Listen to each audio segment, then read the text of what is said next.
Hola a todas y todos, bienvenidos y bienvenidas a este espacio, este encuentro de talleres de formación jurídicos y científicos que estamos organizando Fundación Pro Bono y EcoScience. Muchas gracias por unirse en este día 8 de marzo que además conmemoramos y visibilizamos el rol tan importante de las mujeres a nivel histórico y también en el presente y a futuro por la igualdad entre géneros. Les cuento, mi nombre es Constanza Alvial, yo soy coordinadora del área de vinculación con el medio de Fundación Pro Bono. Estoy muy contenta de estar hoy día moderando este espacio junto a ustedes y además me acompaña Óscar Contreras de la Fundación EcoScience, quien nos contará un poco acerca de la institución y luego yo les contaré un poco más acerca de estos talleres para que también conozcan otras temáticas que vamos a estar revisando en los siguientes días. Hola, muy buenas tardes a todos. Yo soy Óscar, director ejecutivo de la Fundación EcoScience. Y bueno, junto a Connie de Fundación Pro Bono, le estamos dando la bienvenida a esta serie de encuentros de formación en el marco de nuestro proyecto de Constitución e Incidencia Científica. Primero quiero agradecerles a todos por el interés de participar en este espacio que se va a llevar a cabo durante 7 días, que buscamos sirva para el aprendizaje y la reflexión. En EcoScience creemos firmemente en la ciencia y su valor como catalizador de grandes transformaciones, y con este proyecto queremos ser un puente entre el mundo científico y el proceso constituyente, poniendo a disposición de la sociedad el conocimiento científico y jurídico para así construir una política pública sostenible, con esta visión a largo plazo que queremos conseguir. Nos alegra mucho estar junto a ustedes hoy, compartiendo estas ganas y sobre todo esta inquietud por el conocimiento y saber más y avanzar hacia la construcción de este nuevo Chile. Te doy la palabra a Connie para que nos pueda contar un poco más sobre Pro Bono y además de la serie de talleres que vamos a estar desarrollando estos días. Muchas gracias, Oscar. Bueno, quisiera agradecer nuevamente porque se encuentren acá el día de hoy. Sabemos que no es un horario tampoco fácil, no es una temática tampoco tan liviana para un día lunes, pero para nosotros como Fundación Pro Bono, el proceso constituyente y este proceso constituyente es inédito en nuestro país y significa una gran instancia de participación ciudadana y como organización de la sociedad civil no quisimos tampoco quedarnos fuera. Es por esto que hace tiempo venimos trabajando en conjunto con Fundación EcoScience, pensando en este espacio de colaboración para la construcción de una nueva constitución. En este sentido, nuestro principal objetivo es aportar a la entrega de herramientas a los candidatos y candidatas constituyentes, así como también a organizaciones de la sociedad civil, que a su vez van a ser también los principales actores en este proceso, para así permitir tener y poder forjar un pensamiento crítico y en base a la evidencia científica para el sustento de la toma de decisiones. No me quiero extender mucho más como en el fondo del por qué nos movió un poco a las ambas organizaciones el poder estar acá con ustedes, sino que también me gustaría pasar a contarles que hoy día es el primer taller de 6 talleres con los que contaremos toda esta semana hasta el día lunes 15, y les quiero hablar un poco de nuestro relator y las temáticas. Bueno, hoy día nos va a acompañar Gabriel León, que voy a tener los honores de presentar un ratito más. Mañana nos va a acompañar Branislav Marelich. Branislav va a hacer el taller de educación cívica, ordenamiento jurídico y derechos humanos. El miércoles nos va a acompañar Andrés Gomberloff, pensamiento científico, complejo y crítico. El día jueves nos va a acompañar en participación ciudadana Juan Luis Chomalí. El día viernes nos va a acompañar Soledad Quirós con el taller de ciencia y su rol en la sociedad, que además vía la conectada, así que ahí Soledad te mando un saludo. Y por último, el día lunes 15 vamos a tener el taller de proceso constituyente con Cristóbal Morandé. Y por supuesto voy a tener el agrado, además, de acompañarlos en esta serie de talleres como moderadora de los espacios. Así que cualquier tipo de duda, inquietud, reflexión, si tienen preguntas, por favor, con toda libertad pueden utilizar el chat, y contarles además que al final de cada uno de los talleres vamos a tener espacios para compartir comentarios y preguntas de todo tipo, así que siéntanse también en ese espacio con toda libertad de poder habilitar sus micrófonos. A continuación, quisiera ya dar inicio a estas sesiones, si les parece bien, y quiero presentar a Gabriel León, quien abre este ciclo de talleres el día de hoy. Gabriel León es bioquímico de la Pontificia Universidad Católica de Chile, doctor en biología celular y molecular de la misma universidad. Actualmente se desempeña como asesor y consultor científico independiente, es miembro del Comité Asesor de Centros de la Agencia Nacional de Investigación y Desarrollo y además se dedica a la comunicación de la ciencia en diferentes espacios y medios. También es autor de libros de divulgación y ciencia infantil. Así que, Gabriel, te doy el pase para que puedas habilitar tu micrófono, tu cámara, todo y compartir pantalla. Y nuevamente muchísimas gracias a todas y todos. Gracias, Connie, gracias, Oscar, gracias a todos los que están conectados en esta, al menos aquí en Santiago, calurosa tarde. Veo personas de distintas partes de Chile. Reconozco, por ejemplo, ahí entre medio a Fernando, que va por el distrito 20. Vi pasar también a Juan José, a la Sole, así que algunos nombres familiares entre quienes nos están escuchando. Gracias por la invitación. Y voy a compartir con ustedes una presentación que me va a ayudar a guiar la conversación para que tengamos al final una discusión de ideas con respecto a este tema que a mí personalmente me parece fascinante y que tiene que ver un poco también con el rol social de la ciencia, cómo entendemos el papel de la ciencia en la sociedad. Me parece súper interesante porque creo que existen algunos puntos que es importante tener claros antes de discutir el rol social de la ciencia. Y el primero, que no parece obvio, pero que es súper importante, porque da la sensación de que todos tenemos una idea intuitiva de lo que es la ciencia. Entonces, usualmente no nos hacemos la pregunta acerca de qué es la ciencia. La entendemos como una idea tal vez un poco nebulosa. Creo que quedó bastante claro en el debate presidencial que tuvimos antes de la última elección, en el que participaron algunos de los candidatos que competían por ser presidente de Chile o que participaron en esa elección. Y un sentimiento transversal de aquel debate fue que en general quienes postulaban a ser presidente de Chile no tenían claro lo que era la ciencia. La confundían un poco con los productos de la ciencia, con la tecnología, con las curas de enfermedades, con las cosas que ocurren una vez que uno genera conocimiento. Pero la ciencia es un espacio de generación de conocimiento en cualquier área. Por eso que me parece interesante partir esta conversación tratando de conversar respecto de qué es la ciencia. Eso que están viendo ustedes ahí es un dibujo que fue hecho en 1610. Lo hizo un señor que se llamaba Galileo Galilei, astrónomo italiano, uno de los primeros científicos modernos de la historia. Y un día él fabricó un telescopio, apuntó al cielo, miró a Saturno, y eso fue lo que vio. Y eso fue lo que dibujó en sus apuntes, en sus notas.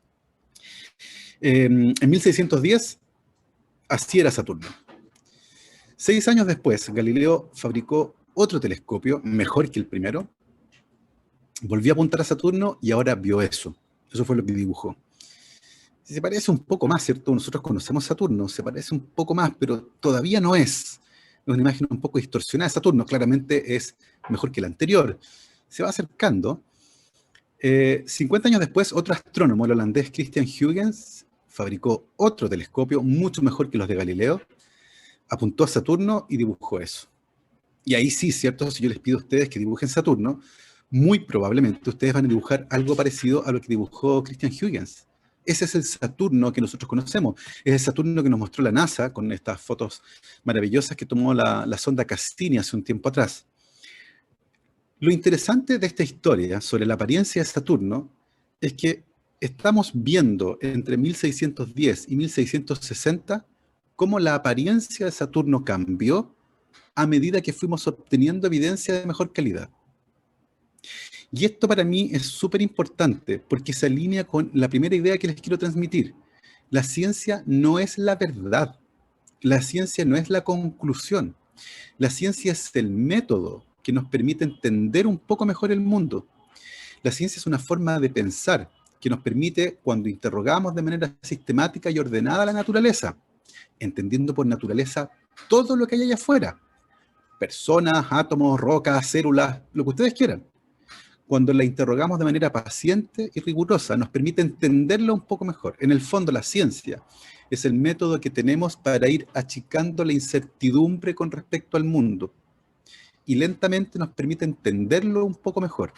Y cuando lo entendemos un poco mejor, podemos eventualmente curar una enfermedad, generar una batería celular que dure más de un día, cambiar el mundo en el que vivimos, mejorar la agricultura, entender mejor a las sociedades.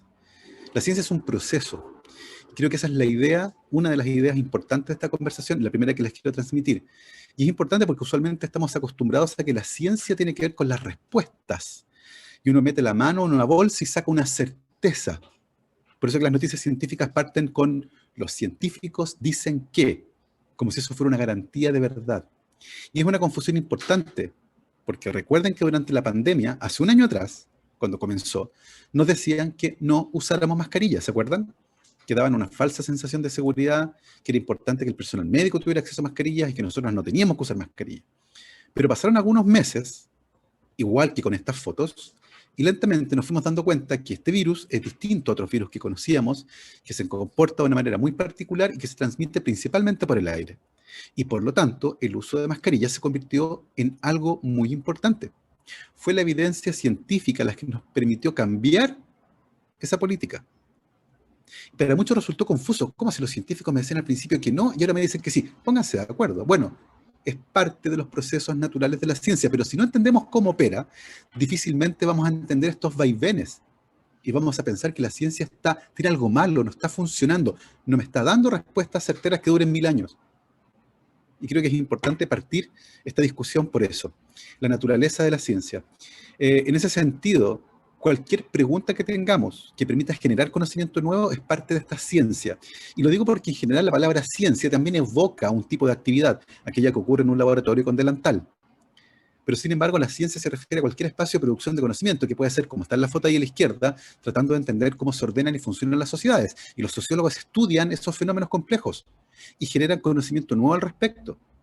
Y están aprendiendo cosas nuevas. Y los biólogos celulares usamos microscopios para aproximarnos a un objeto de estudio muy pequeño, que son las células. Y la geóloga que está a la derecha está tratando de entender las rocas y los sedimentos y tiene preguntas interesantes que hacerle a ese sistema. Y le produce fascinación entenderlo y siente una gran curiosidad. Y finalmente ese es el motor de la ciencia, ¿ya? Entonces, la ciencia es esta forma que tenemos de entender al mundo, a la naturaleza, al universo. Y cuando digo universo no me refiero a lo que está ahí arriba en el cielo, me refiero a todo lo que hay aquí cerca, a todo lo que nos genera una pregunta. Y esta manera sistemática de tratar de entender ese sistema y achicar la incertidumbre con respecto a él y que permite producir conocimiento nuevo, eso es lo que vamos a entender como ciencia, que puede ocurrir en múltiples contextos. Otra de las confusiones tal vez que existe con respecto a la ciencia y que se alinea con la anterior, esto de que la ciencia obtiene respuestas certeras todo el tiempo que duran para siempre, tiene que ver con el hecho en cómo se comunica la ciencia. Y es súper interesante porque usualmente quienes participan generando conocimiento científico se comunican entre ellos, entre sus pares, a través de esto que está acá, que son los famosos artículos científicos, los papers. Nadie lee papers, fuera del mundo académico me refiero, ciertamente. Yo nunca he visto a nadie en la playa leyendo la Nature. Yo tal vez alguna vez lo hice, pero hace mucho tiempo atrás. Pero no es la forma mediante la que la mayor parte de las personas se entera de los avances científicos. No vamos a leer un paper. Usualmente son las noticias científicas las que nos apoyan en este proceso. Ahí puse 4 de distintas áreas. Hay una que dice ahí, la NASA descubrió 219 nuevos exoplanetas y entre ellos 10 son similares a la Tierra.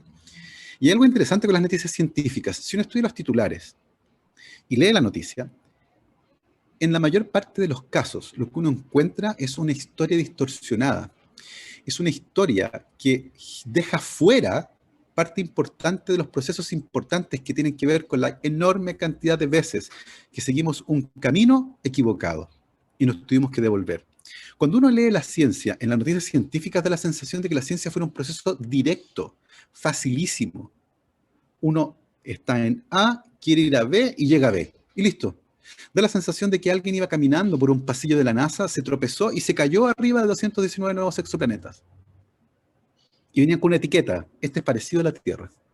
Nos está mostrando lo difícil que fue ese proceso, las noches en vela de las investigadoras y los investigadores, la enorme cantidad de veces que fueron por un camino y se tuvieron que devolver porque habían tomado el camino equivocado. Hay una narrativa distorsionada y por lo tanto se genera la sensación de que la ciencia es un proceso lineal, directo, fácil. Uno va, se hace una pregunta, hace un experimento, la contesta y ¡boom!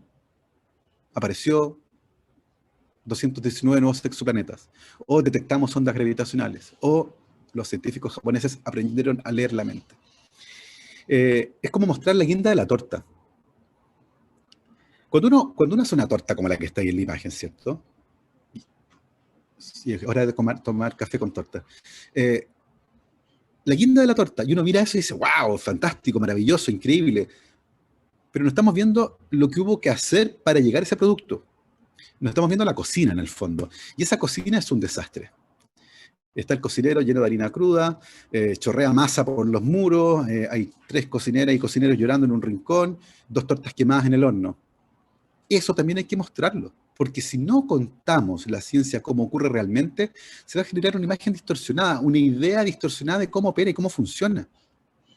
Y es súper importante, por lo tanto, que cambiemos esta forma, la narrativa científica, la forma en que contamos las noticias científicas, las historias de ciencia, para mostrarlas como son, como una actividad humana, proclive a que pasen todos los desastres que ocurren en cualquier actividad humana, con la dificultad puesta encima de que estamos tratando de entender algo tan complejo como todo lo que está allá afuera. ¿Ya? Otro de los elementos que puede ser confuso en esta relación de la ciencia y la sociedad tiene que ver con la figura del científico, que en castellano es aún peor, porque la palabra científico en castellano tiene género, es masculino. En inglés, researcher es neutro. Cuando uno pregunta a la gente cómo se imagina un científico, y por este sesgo del lenguaje automáticamente se imaginan un hombre, pero la gente de mi edad al menos, probablemente se piensa en Einstein. Es como el científico icónico, ¿ya? Que se convirtió finalmente en una imagen cultural, con ese pelo canoso revuelto y la foto con la lengua afuera, y este señor que era un genio que nadie entendía, y como que tiene todos los elementos que configuraron al científico de la tele. Por ejemplo, Sheldon Cooper, ¿cierto? Es un físico teórico, un hombre blanco, joven, muy inteligente, socialmente torpe, algo antipático, de gustos extravagantes. Así son los científicos. Hay una imagen un poco más oscura del científico. Batman también era un científico. Quienes somos científicos sabemos que Batman es un personaje de ficción, porque es un científico millonario. No existe, ¿cierto? Hay un experimento muy bonito que se llama DUST. Draw a Scientist Test. La prueba de dibujar a un científico. Van a un curso, a un quinto básico, y le piden a las niñas y niños que dibujen a alguien que hace investigación científica. Hay que preguntarlo así en castellano para que sea más neutro. Y en general, esto es lo que dibujan. Hombres blancos, viejos, pelados, por alguna razón se nos cae el pelo a los científicos, de delantal obvio, solos en un laboratorio, diciendo cosas que nadie entiende o con tubos que tiran humo verde. ¿Qué tal? Si ustedes a ese curso llevan, por ejemplo, a un sociólogo y a una geóloga, que conversen con los niños, le cuenten lo que hacen, cuál es su trabajo, qué cosas han logrado averiguar, y varios meses después repiten el experimento, los dibujos cambian. Aparecen las mujeres, desaparecen los delantales, aparece el trabajo en equipo, desaparece el laboratorio como el único lugar donde se produce el conocimiento, aparece el pelo, no todos tienen lentes, hay gente joven. Me parece súper interesante eso, porque quiere decir que muy probablemente podemos contrarrestar esta imagen cultural potente del científico como un hombre blanco de delantal solo, genial en un laboratorio, sencillamente poniéndonos en contacto con las personas y contándoles nuestro trabajo. No es imposible cambiar esa idea. Probablemente este dibujo también, o este tipo de experimentos, es evidencia de que hay una suerte de desconexión entre quienes hacen investigación científica y el resto de la comunidad. Somos parte de esa comunidad, pero como que estamos medio desconectados, al menos desde el punto de vista de cómo trabajamos. Y la imagen de las películas, la imagen de la serie, la imagen de la cultura popular se apodera entonces de la realidad. Es interesante también que usualmente se menciona que para ser científico hay que ser súper inteligente. Y si le preguntan a mis colegas, hombres y mujeres que hacen investigación científica, la mayoría de ellos va a mencionar que la curiosidad es lo más importante. Tratar de entender algo, esa necesidad ardiente por entender algo, de ver un fenómeno y decir, oye, qué raro esto, ¿cómo funciona? Lo quiero entender. Lo quiero entender. Y esa es la característica fundamental probablemente de quienes nos dedicamos a la investigación científica. Entendiendo que eso es la ciencia, y cómo se produce el conocimiento nuevo, ¿cuál es el rol social que le vamos a asignar? Existe uno que es como obvio y evidente y transversal y que todo el mundo se imagine, que tiene que ver con solucionar problemas, con encontrar un tratamiento por una enfermedad que no tiene tratamiento, por ejemplo. Tal es el caso del señor que está ahí, Frederick Banting, un médico canadiense, que al finalizar la Primera Guerra Mundial, él fue médico en el campo de batalla, volvió a su tierra natal, a Canadá, y se puso a hacer clases de metabolismo de carbohidratos a los futuros médicos. Por aquella época, en 1920, había una enfermedad llamada diabetes, que el día de hoy también existe, pero a diferencia de lo que ocurre el día de hoy, en aquella época, hace 100 años atrás, la diabetes era una enfermedad mortal. Si ustedes no podían producir insulina, ustedes iban a morir en un plazo muy corto. En aquella altura, solo entendíamos que la diabetes se vinculaba con el páncreas, y eso lo sabíamos porque si a un perro le quitaban el páncreas, la orina de ese perro atraía las moscas. Y atraía las moscas porque empezaba a haber concentraciones altas de glucosa en esa orina. Y de hecho los médicos diagnosticaban la diabetes probando la orina de los pacientes. Un vasito, uy, está dulce, tiene diabetes, se va a morir. No había mucho que hacer. A esa altura, quienes investigaban en esta área tenían claro que el páncreas producía algo que regulaba los niveles de azúcar en la sangre, y las personas que tenían diabetes, esa sustancia desconocida no se estaba produciendo. Como esa sustancia se producía en una parte del páncreas llamado ínsula, la bautizaron como insulina. Pero nadie tenía la más mínima idea de lo que era la insulina, la naturaleza química de la insulina. Y este señor Frederick Banting, un día preparando una clase, se le ocurrió una idea, tuvo una epifanía. Se le ocurrió cómo aislar la insulina. De hecho, lo anotó en su diario el 31 de octubre del 20. Se le ocurrió una idea, pero no tenía laboratorio, se le hacía clases de metabolismo de carbohidratos, no hacía investigación. Así que fue a Toronto a hablar con un investigador, John McLeod, eminencia de carbohidratos en aquella época, y le dijo, mire, estaba preparando una clase y se me ocurrió esta idea. Yo creo que así podríamos aislar la insulina. Le costó un par de viajes a Toronto convencer a John McLeod, pero finalmente lo convenció. Y John McLeod le dijo, ok, señor Frederick Banting, venga a mi laboratorio, le voy a pasar un espacio de laboratorio y además le voy a asignar a un ayudante de investigación. Lo asignaron tirando una moneda al aire, caro sello. El que ganó hasta ahí de camisa blanca, Charles Best, y además le pasaron 10 perros, porque los experimentos que iban a hacer eran con perros y consistían en dejar a un perro diabético, para eso había que hacer una cirugía, quitar el páncreas, y luego de otro perro, sacar el páncreas, tratar de aislar la insulina e inyectársela al perro diabético. Complejo. ¿Cómo les fue? Les fue igual que la canción. ¿Se acuerdan de esa canción de los perritos cuando uno era chico? Yo tenía 10 perritos. Ya, fue igual, se les murieron todos los perritos. Fue un desastre. Las cirugías salieron mal, tuvieron que ir a comprar perros a la calle. Los experimentos fueron tortuosos, pero comenzaron a entregar información valiosa. Y después de un par de años de trabajo, arduo por cierto, lograron finalmente aislar, no desde perros, sino que desde conejos, la insulina. Tenían un frasco con insulina. Y la llevaron al hospital más cercano y le dijeron, ¿tienen algún paciente diabético? En aquella época los ensayos clínicos no eran como ahora, no había comités de bioética, no. Y dije, sí, permiso, voy a inyectarle esto aquí, dele, juegue. Y así fue. Este es uno de los primeros pacientes tratados con insulina. El niño, el paciente JL, el 15 de diciembre de 1922 tenía esa apariencia en la foto de la izquierda. Era un niño famélico, las dietas que les daban a los pacientes diabéticos eran súper estrictas, morían básicamente de eso finalmente. Y el niño de la derecha es el mismo niño, 2 meses después de empezar a recibir la insulina, el 15 de febrero de 1923. Un niño que parece niño de catálogo de Falabella, ¿cierto? De Navidad. Es el mismo niño, el paciente JL. Pesaba el doble. El impacto que tuvo la insulina en la sociedad fue impresionante, realmente impresionante. Tanto así que ese mismo año, en 1923, Frederick Banting y John McLeod ganaron el Premio Nobel de Medicina, el mismo año en que probaron su descubrimiento. Y la otra cosa interesante, Banting, Best, McLeod patentaron la insulina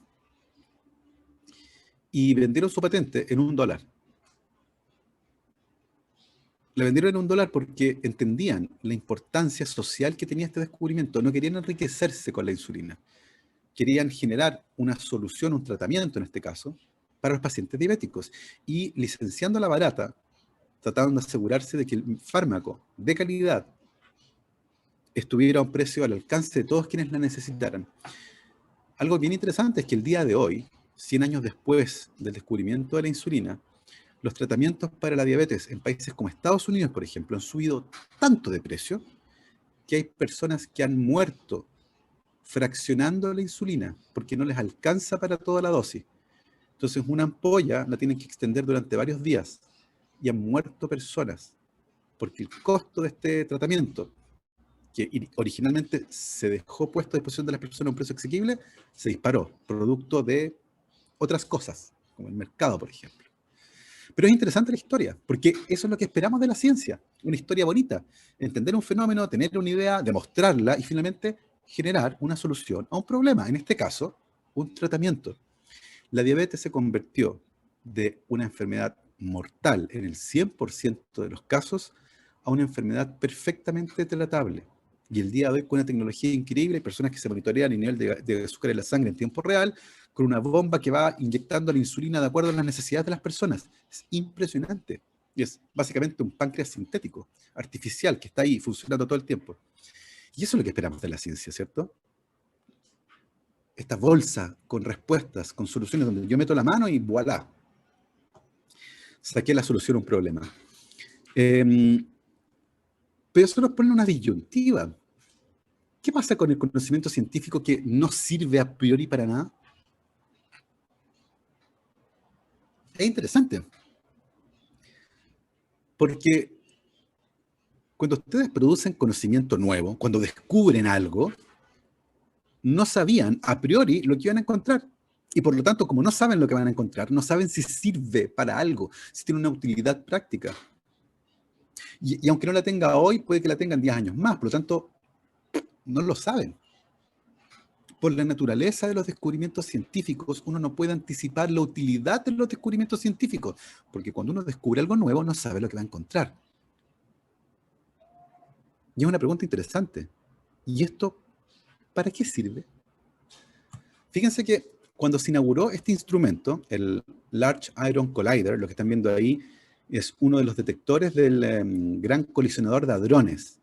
Se llama detector Atlas. Es un aparato gigantesco, un laboratorio circular, que está enterrado 100 metros bajo tierra en la frontera de Francia con Suiza. Y los científicos aceleran partículas en direcciones opuestas, dan vuelta, aceleran a velocidades cercanas a la de la luz y finalmente chocan. Y cuando chocan las partículas, saltan los escombros de esas partículas, que pueden ser detectados mediante distintos detectores, lo que permite entender la naturaleza de la materia. Son preguntas fundamentales. ¿De qué está hecho la materia? ¿Qué le da masa a las cosas? Bueno, construir ese aparato costó 6.400 millones de dólares y se financió con el dinero de los impuestos de los ciudadanos europeos.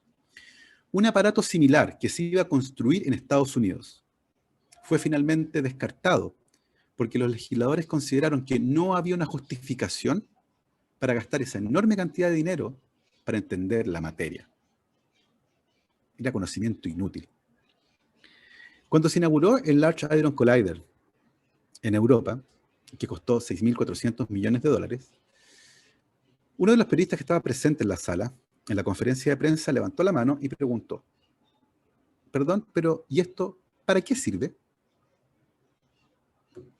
El director del proyecto fue al estrado y contestó la pregunta. No lo sé, porque no lo sabía, no sé qué vamos a encontrar. No tengo idea. Pretendemos hacer esto y esto otro, pero no sé si lo vamos a conseguir, porque estamos en la frontera de lo que sabemos y no sabemos.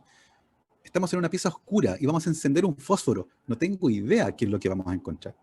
Pero, déjeme recordarle que Internet nació aquí, en este laboratorio, en el CERN, porque los físicos querían compartir sus datos más rápido. Esta tropa de ñoños que está aquí quería compartir más rápido sus datos y para poder hacerlo inventaron Internet. En Estados Unidos nació ARPANET y acá nació el HTML. Por lo tanto, el que yo no sepa para qué sirve no quiere decir que no sirva para nada. Y sobre eso vamos a tratar de entender de qué está hecha la materia, cómo funciona el universo. Y es una pregunta interesante porque apuntaba al presupuesto. ¿Cómo justifico gastarme 6.400 millones de dólares en construir un aparato que no tengo claro qué es lo que va a hacer? Bueno, el Estado brasileño se gastó 14.000 millones de dólares en organizar el Mundial de Fútbol del 2014. Mundial en el que Alemania les metió 7 goles en la semifinal. 2.000 millones de dólares por gol. No estoy diciendo que no hay que hacer mundiales, ojo, me encantan los mundiales de fútbol, considero que es una expresión cultural y deportiva fantástica, pero cuando uno mira el presupuesto de un instrumento como el Large Hadron Collider, hay que compararlo con algo. El Mundial de Fútbol de Brasil me pareció un buen ejemplo. Pueden compararlo también con lo que gastan las tabacaleras en publicidad al año. Impresionante. Brasil construyó un estadio en el Amazonas, en medio de la nada, donde no hay equipo de fútbol, por cierto. Hoy ese estadio está abandonado, es un water gigante para pájaros en medio de la selva. Y la mayor parte de la plata que ganaron con el Mundial se le llevó la FIFA, no quedó en el país. Ellos se quedaron con las ganancias por el turismo y cosas de esa naturaleza. Pero es interesante esto. Es interesante cómo uno le da valor a ciertas cosas más que a otras, y cómo uno a partir de ese valor que uno le entrega, cuestiona el presupuesto de una u otra actividad. Por eso me parece importante recalcar esto. La ciencia como actividad es como encender un fósforo en una pieza oscura. Y uno puede intentar adivinar si uno está en un museo, por ejemplo. Si estoy en el Louvre y reconozco un pasillo y creo que me orienté en la oscuridad y yo, ¿sabes qué? Creo que estoy en el pasillo de la Mona Lisa. Y si enciendo este fósforo, capaz que esté ahí. Pero no lo voy a saber hasta que encienda el fósforo. Y durante un breve momento, la luz de ese fósforo, tenue y titilante, va a iluminar el camino del resto y nos va a permitir llegar un pasito más allá. De vez en cuando llega alguien con un foco, con una linterna, cuando hay una revolución en instrumentos, como pasó, por ejemplo, cuando se inventaron los primeros microscopios. Y se avanzó rápidamente hasta que se llegó al límite técnico de ese equipo. Y aparecieron otros microscopios mejores. Apareció el microscopio electrónico, y apareció la microscopía de fluorescencia, y la microscopía confocal, y la microscopía de luz estructurada, y lentamente empezamos a meternos donde nunca antes habíamos llegado. Llegamos con nuestro fosforito a rincones insospechados. Y eso es lo que hace la ciencia.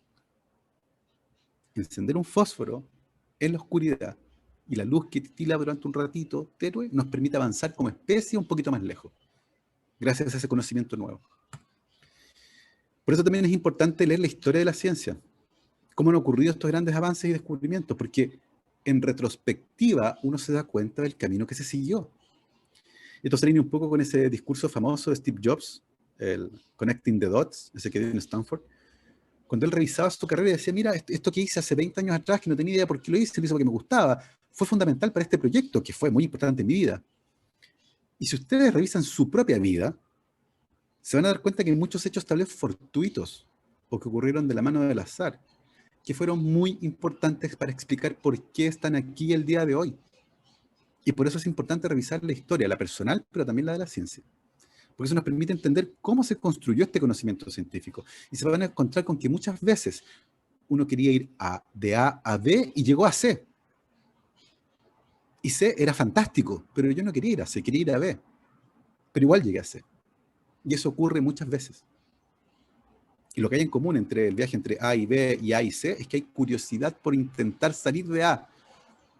Esa es la curiosidad que es el motor de estas preguntas que impulsan el trabajo de las mujeres y hombres que se dedican a producir conocimiento nuevo.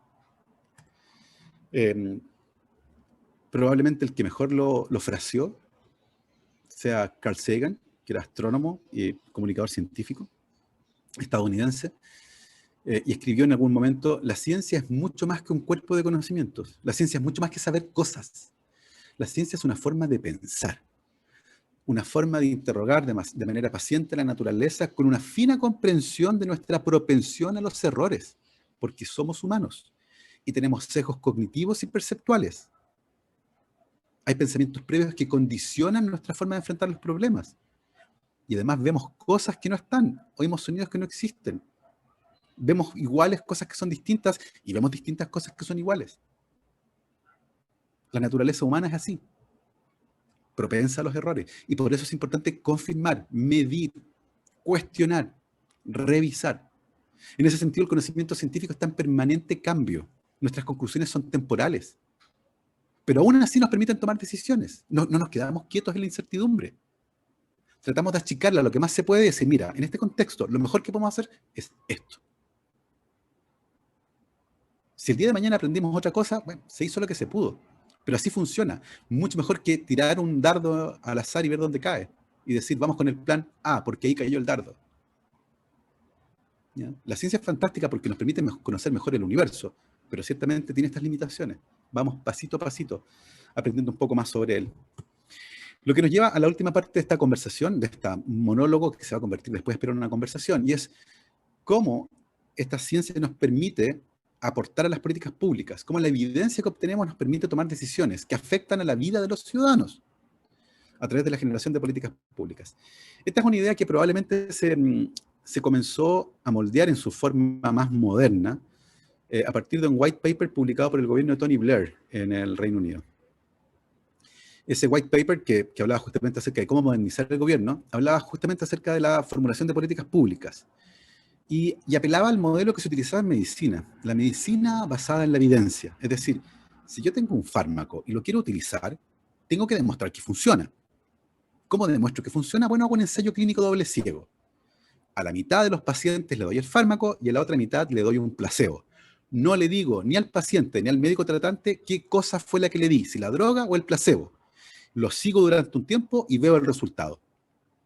Si la mitad de los pacientes se mejoró en el grupo de tratamiento, pero también se mejoró la mitad de las personas en el grupo control, se mejoraron solos. La droga que les di no tuvo nada que ver. Pero si encuentro diferencias significativas entre el grupo tratamiento y el grupo control, y además demuestro que el tratamiento no produjo efectos secundarios adversos relevantes, puedo llegar a concluir que esa droga que estoy probando sirve para algo, tiene un impacto que es costo efectivo y que le sirve a la salud de las personas. Y en ese contexto puedo decir, ¿sabes qué? Vale la pena usar esta droga. Pero tengo evidencia, digo, pero no es porque yo crea que vale la pena, no es porque yo soy el fabricante de la droga, digo, no, esta droga es muy buena porque yo la fabrico, no, porque tengo evidencia, digo, mira, aquí está, funciona. ¿Ya? Y ese sistema de medicina basada en evidencia, que ya lleva bastante tiempo funcionando en términos de la práctica médica, era el que querían importar en la formulación de políticas públicas. En el fondo, tratar de darle un marco un poco más claro a las políticas públicas.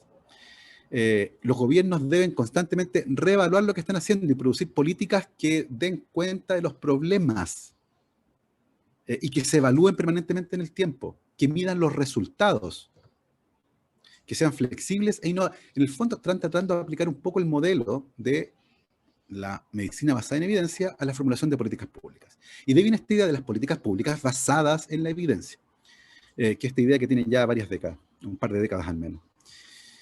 Y es interesante porque la idea se ha ido refinando con el paso del tiempo. Originalmente esta era un poco la propuesta que tenían en ese white paper, y es que en general la formulación de políticas públicas estaban basadas en la opinión o en las ideas políticas, por ejemplo, que habían, y la idea era que en el tiempo lentamente la evidencia fuera tomándose esta formulación de políticas públicas, que estuviera basada en la evidencia, no ya tanto en la opinión, en el yo creo que, o en el de mi partido piensa esto porque lo pensamos así sencillamente en ausencia de evidencia. Esa era un poco la propuesta, que como idea es muy buena, a priori, ¿cierto? Uno parece súper razonable.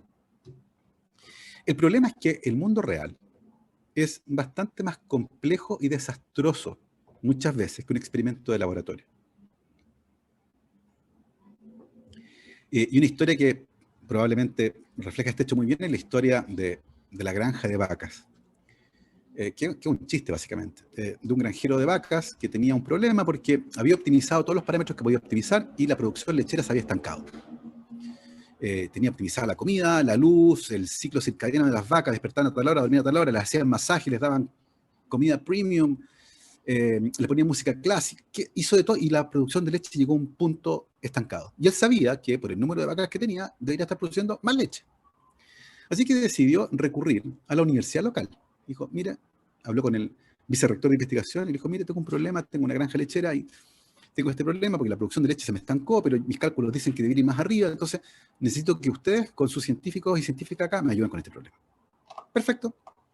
Se formó una comisión, obvio, y finalmente hay un informe, hay un físico a cargo de esta comisión y dice, mire, señor granjero, hemos encontrado una solución a su problema que va a aumentar la producción de leche en un 25%. Fantástico, dice el granjero. Por favor, cuénteme cuál es la solución. Sí, le dice el físico, el único problema es que esta solución solo funciona con vacas esféricas en el vacío. Se supone que ese es un chiste, tendrían que reírse. Las vacas esféricas en el vacío son esta metáfora que dice relación sobre cómo muchos problemas tienen que simplificarse para poder entenderse en un laboratorio. Una vaca esférica en el vacío que no produce roce, por ejemplo. Ciertamente es un modelo muy distinto a las vacas reales, que son mucho más desastrosos. Pero esta historia sirve para conversar justamente acerca de eso. El mundo real es tremendamente complejo y el mundo de las políticas públicas es probablemente aún más complejo. porque nunca vamos a tener todas las variables en la mano. Y eso quiere decir que aunque usemos la evidencia para tomar decisiones, nos podemos quedar cortos y podemos terminar tomando una decisión que en el tiempo no funcione. Ciertamente ahí también la evidencia tiene que operar y uno va evaluando su política y si no está funcionando, hay que cambiarla. Eso también es evidencia. Por eso el día de hoy, la formulación de políticas públicas usa varios insumos y la evidencia científica es uno de ellos. Por eso que el día de hoy se habla de la formulación de políticas públicas informadas en la evidencia. No es que la evidencia le diga qué hacer. La evidencia es un insumo más en una discusión donde también tienen que considerarse aspectos políticos, culturales, financieros, la temporalidad de las soluciones y, por supuesto, otras prioridades, porque el mundo es complejo. ¿Ya? Si quisiéramos vivir a punta de evidencia científica, mejor tenemos un gobierno de científicos que se encarguen ellos. Sería terrible. Porque el mundo es complejo. Ciertamente, la obtención de evidencia científica de buena calidad para tomar una decisión va a ser un insumo valioso, pero no va a ser el único. Si hay una política pública, por ejemplo, con respecto al transporte, que funciona en Noruega y que funciona espectacular, porque la evidencia científica les permitió obtener, no podemos importarla a Chile, porque los aspectos culturales, por ejemplo, y de financiamiento van a ser distintos, hasta el clima es diferente. ¿Por qué debería aspirar a que funcione una política pública importada de esa forma? Descontextualizada, extirpada, donde no estoy considerando ninguno de los otros aspectos, sociales, culturales, financieros, temporales. Entonces, a eso me refiero con esto. Creo que es importante aquello. La ciencia no es la verdad, es una forma de entender el mundo que nos permite achicar la incertidumbre. Y por lo tanto, uno podría pensar que como no tengo todos los datos, estoy condenado a quedarme quieto. Porque si me quedo quieto no pasa nada. Ustedes no pueden llamar en la mañana al jefe y decirle, oiga, ¿sabe que no voy a trabajar hoy día porque leí un estudio que dice que hay una posibilidad en 50.000 de morir en un accidente de tránsito camino al trabajo? Nadie pretende eso. Sabemos que hay un riesgo intrínseco, la ciencia lo ha estudiado, y por ejemplo sabemos que manejar mirando el celular o mandando mensaje de texto aumenta el riesgo de un accidente de tránsito, lo mismo que si han tomado alcohol. Por eso que hay normas de tránsito que impiden manejar con el celular en la mano y manejar si han tomado alcohol. Y ustedes pueden ir en su auto, sobrios, atentos, sin mirar el celular, con la radio apagada, no fumando, mirando el camino, e igual pueden tener un accidente. Y ustedes van a decir, ¿pero cómo? Si hice todo lo que tenía que hacer, no fumaba, no tomaba alcohol, no miraba el celular, igual choqué. La ciencia no sirve. No puede ser esa la conclusión, ¿cierto? Porque siempre hay espacios de incertidumbre. Muchas veces la toma de decisiones va a ocurrir en un espacio de incertidumbre. No vamos a tener todas las variables. Pero sí podemos aspirar a tener el mejor escenario posible, el más completo, aunque falten pedazos.